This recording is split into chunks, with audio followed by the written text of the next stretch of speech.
A gente vê aqui nessa mensagem um filho pedindo a liberdade de fazer o que queria. Aí nós temos aqui uma lição de vida, né? Um dos filhos, ele resolveu viver, né, do jeito que ele queria, né? E isso é um grande perigo, né? Do que fazemos, do que queremos. Porque normalmente, quando a gente faz o que a gente quer, a probabilidade é sempre das coisas darem errado. Quando nós não temos a direção de Deus, sempre as coisas dão errado, né? Então a gente tem que tomar cuidado.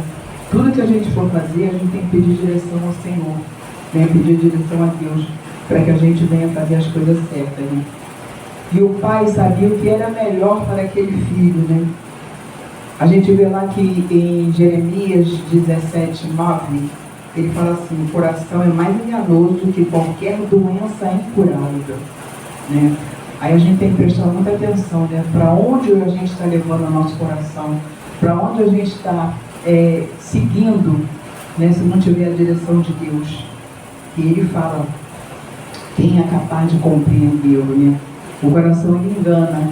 E aqui a gente vê que o filho, ele decidiu seguir o coração dele. Ele decidiu seguir e ir em frente. E hoje em dia há muitos filhos assim, né? Que decidem sair de casa, decidem sair e fazer o que querem na sua vida. E ele fala aqui no 13: e poucos dias depois, o filho mais novo, partiu tudo e foi para uma terra longínqua, né? E lá ele desperdiçou tudo. De repente, dá a impressão que dá é que o que ele levou, ele achava que iria durar, né, para sempre. E a gente tem que estar sempre buscando, a gente tem que estar sempre procurando, né, ao Senhor Jesus. E ele fala: e havendo ele gastado tudo, houve naquela terra uma grande fome, e começou a padecer necessidade. E a gente vê, né, aqui, né, a decisão errada, né? Olha o que ela causa, né? Olha o que ela traz aqui, a consequência do que ela traz para a vida da gente, né? Na casa do pai ele tinha tudo. Ele tinha conforto, ele tinha mesa farta, e ele saiu da casa do pai e foi viver uma vida miserável. Então a gente tem que prestar atenção, né? Onde a gente está. Você está na casa de Deus, continua na casa de Deus, prevalece ali, né? Para que Deus ele venha fazer de você um servo fiel. E a casa do pai, né, a gente sabe que é o melhor lugar e é o melhor caminho. Aí ele vê, né? Cadê os amigos dele? Cadê as coisas que ele tinha, né? Quando ele saiu de casa? Ele perdeu tudo, né? Ele viveu uma vida miserável, né? Uma pessoa que era o filho do rei, né? Filho de Deus, né? Para comer lavagem, né? E tinha a melhor comida na casa dele, ele tinha tudo, mas ele se precipitou com o coração dele. O coração dele foi mais rápido, né? De aproveitar as coisas da vida. E ele foi seguir esse caminho, né? Lá em Provérbios 14:12 fala, né? Há caminhos que parecem certo ao homem, foi o que ele quis fazer, mas no final conduz à morte, né? E a gente vê, né, que a morte espiritual, ela é um estado que separa o homem de Deus, causando o quê? Causando dissolutamente a queda, né? E a desobediência sempre nos leva para esse caminho. E ele ainda fala aqui no 17: e tornando-se em si, quantos teus jornaleiros de meu pai têm abundância de pão, e eu aqui pereço de fome, né? Então ele viu, né, que o resultado da decisão dele, da escolha dele, né, era de tomar essa decisão de voltar. Aqui ele faz a escolha certa, de voltar para a casa do pai, onde ele decide, onde ele está em si. E ele quer voltar para a casa do pai. E ele sai daquele lugar ali, porque ele diz: ali não é meu lugar, né? O lugar dele é onde? É juntamente com o pai. Já não sou digno de ser chamado teu filho, faz-me como dos teus trabalhadores. É o que ele diz aqui, né? E a gente vê que ele aqui se arrependeu. Ele teve humildade, né? E às vezes falta isso em muita gente. A gente ter a humildade, né? De reconhecer, de precisar mudar. Sempre, né? Quem tem humildade sempre consegue crescer, né? Porque é uma pessoa vista, né? desse jeito. Provérbio 29, 23, ele fala: o orgulho do homem o humilha, mas o espírito humilde obtém honra, e foi isso que ele fez. Né? Ele decidiu voltar lá para a casa do pai, aonde ele nunca deveria ter saído. E a gente tem que prestar atenção bastante sobre isso, né? Aonde você está, prestar atenção, né? Se tua vida, como é que tua vida está indo, como é que tua vida está seguindo, né? Porque a vida de pecado é a separação, né, do amor de Deus. O amor de Deus, ele se separa quando tem o pecado. E levantando-se foi para seu pai, e quando ainda estava longe, viu seu pai e moveu-se de íntima compaixão, e correndo lançou o pescoço e o beijou. O pai dele não queria saber se ele estava com perfume de porco, como que ele estava. O pai queria que ele viesse, que ele voltasse para casa, né? E eu creio que ali o pai deveria estar há muito tempo ali, já esperando ele, esperando essa volta dele. Não saiu mais ali da varanda, né? Muitas das vezes acontece isso, né? Deus, ele fica esperando, você sai da presença dele, né? E ele espera, ele aguarda que você volte, né? Porque o objetivo do Senhor é que todos nós sejamos salvos, todos nós viéssemos, né? A adorá-lo e agradar ao Senhor, né? Fazer tudo que ele precisa e necessita, né? E a gente vê aqui, né? Que olha a postura dele, né? Porque ele poderia também voltar para casa e chegar para o pai, né? Conforme ele era rebelde. E aqui a gente vê a mudança dele, né? Ele aqui ele muda, porque ele poderia chegar e falar assim: vou voltar, a casa é minha, e estou voltando. Mas não, ele veio com toda a humildade, né? E ele fala aqui no 21, né? Filho, e o filho disse: pai, pequei contra o céu. Olha como ele se arrependeu. Primeiramente ele fala: pequei contra o céu, né? E pequei contra o céu e perante ti, já não sou digno de ser chamado teu filho. A gente vê aqui a humildade dele, né? Mas o pai disse aos seus servos: trazei depressa o melhor vestido e vestir-o, põe um anel na mão e alparga nos pés. O pai logo queria limpar ele, o pai logo queria aproveitar aquela oportunidade ali, né, de elevar aquele filho, né, com amor.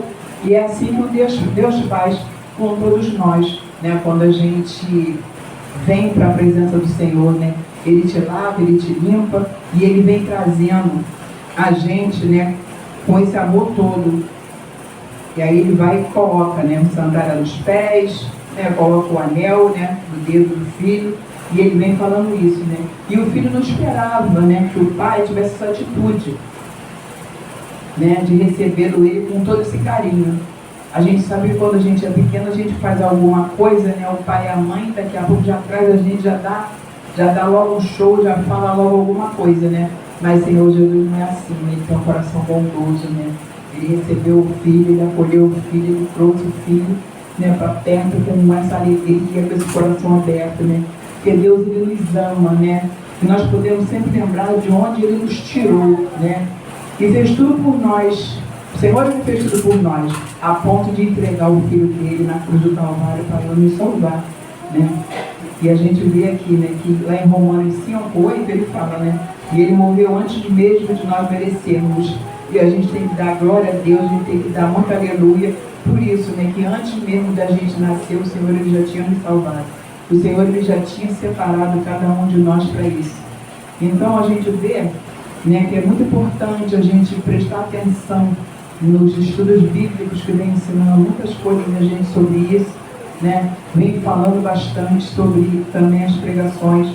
A pregação anterior também de Timóteo, ele vem falando, né, que Paulo, ele veio ajudar, né, ensinando também a Timóteo, né, o caminho que não se deve andar, igual o filho aqui foi para outros caminhos, né, caminhos remotos, desperdiçou tudo, né, e ele não tinha que ter desperdiçado a fazenda que o pai tinha dado a ele, né.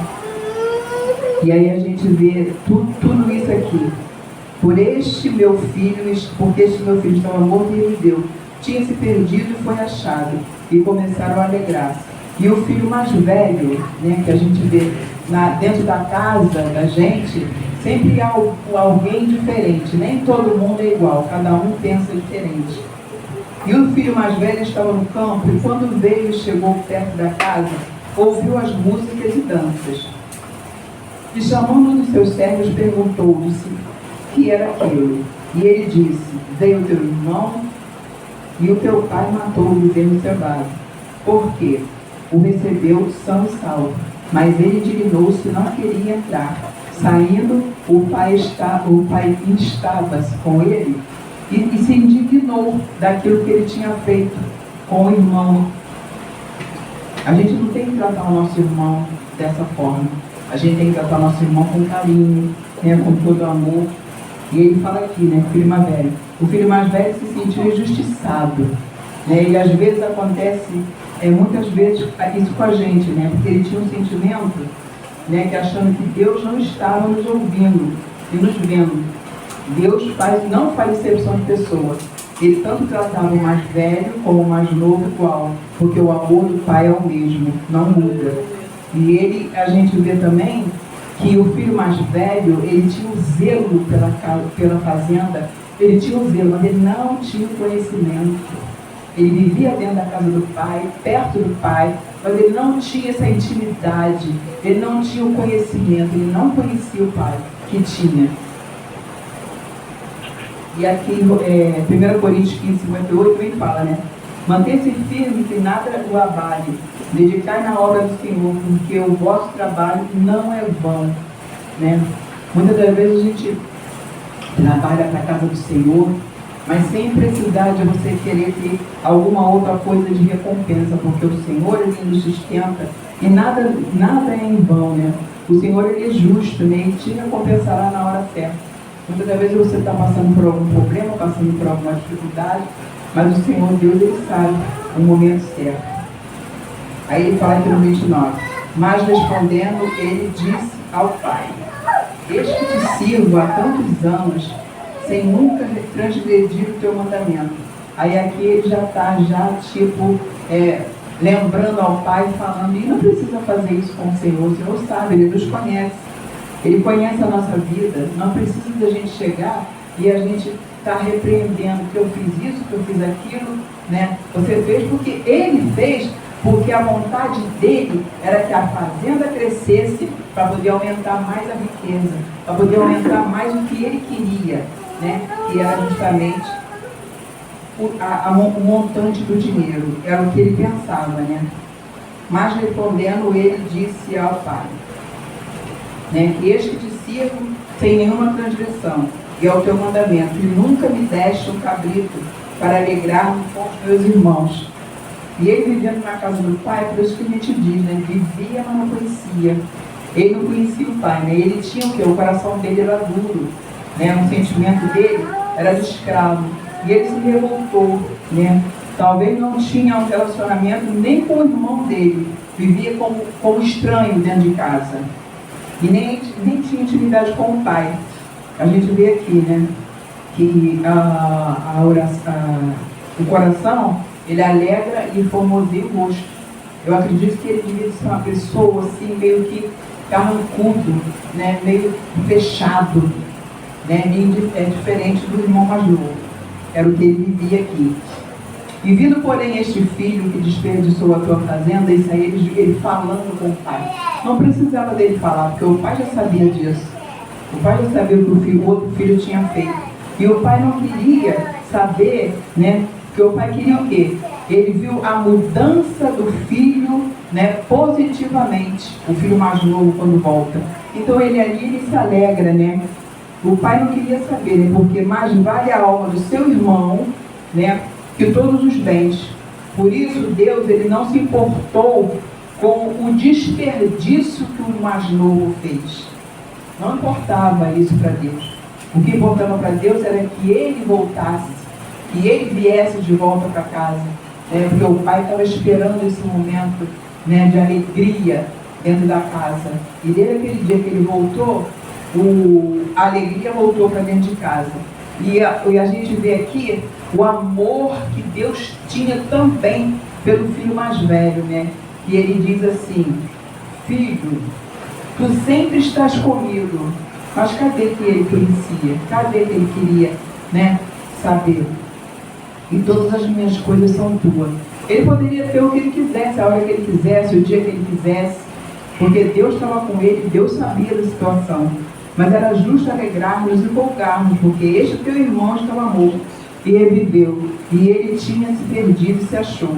O interessante aqui é quando ele fala, né, para o pai, né, esse teu filho, ele não considerava o irmão dele. Ele era uma pessoa dura, ele era uma pessoa ranzinza, né? E a gente vê aqui, né, que ele se apresenta ao pai de uma forma assim, desrespeitosa. Ele chega com desrespeito ao pai e joga na cara do pai, fala para o pai isso, entendeu? Que é coisas que a gente não tem que falar, né? Que Deus é amor, Deus é união, é o que Deus ele quer para a vida da gente, né? E hoje tem muitos filhos que são assim, né? Que fala desse jeito com o pai, fala desse jeito com a mãe, e a gente vê que não é mais ou menos, não é isso que Deus quer na vida da gente, né? Ele quer que a gente se alegre, Ele quer que a gente venha estar sempre na presença dele, sem murmurar, sem falar, sem estar pedindo alguma coisa que não seja válida na presença do Senhor. E a gente sabe, né? A gente sabe o que é certo, a gente sabe o que é errado, né? Então, quando a gente tem que prestar bastante atenção nisso, né? A gente vê aqui o filho mais novo, ele representa os publicanos e os pecadores, que estavam indo na direção do pecado. E o filho mais velho, ele representa os escribas e fariseus, que pensavam que estavam agradando a Deus, mas na verdade eles estavam negando a tomar posse do que Deus estava entregando ali para eles, né? E a gente vê que o filho mais novo, ele se perde dentro de casa. E o filho mais velho, ele estando dentro de casa, ele se perde, né? E ele estava tão pertinho de Deus, ele podia ser mais amigo de Deus, ele podia ser mais amigo do irmão, e ele não foi, né? E a gente temos que pensar nisso, né? Que essas atitudes que nós tomamos, a gente temos que ver quem sou eu. Eu sou o filho mais velho? Eu sou o filho mais novo? Então a gente tem que prestar bastante atenção nessas coisas, porque Deus, Ele é misericordioso, né? E Ele nos dá a liberdade de escolha, né? Então Deus, Ele está sempre ali conosco, então nós temos que prestar atenção. Somos pródigos? Somos, né? Mas Deus, Ele nos ama cada dia mais, cada vez mais, né? Que a gente faz tanta coisa e Deus sempre está pronto a nos perdoar, Deus está sempre pronto a nos servir, né? E sempre pronto a fazer, né, a vontade dEle, né, em nossas vidas. Então vamos prestar atenção nisso, porque Deus é Deus. Amém, querido?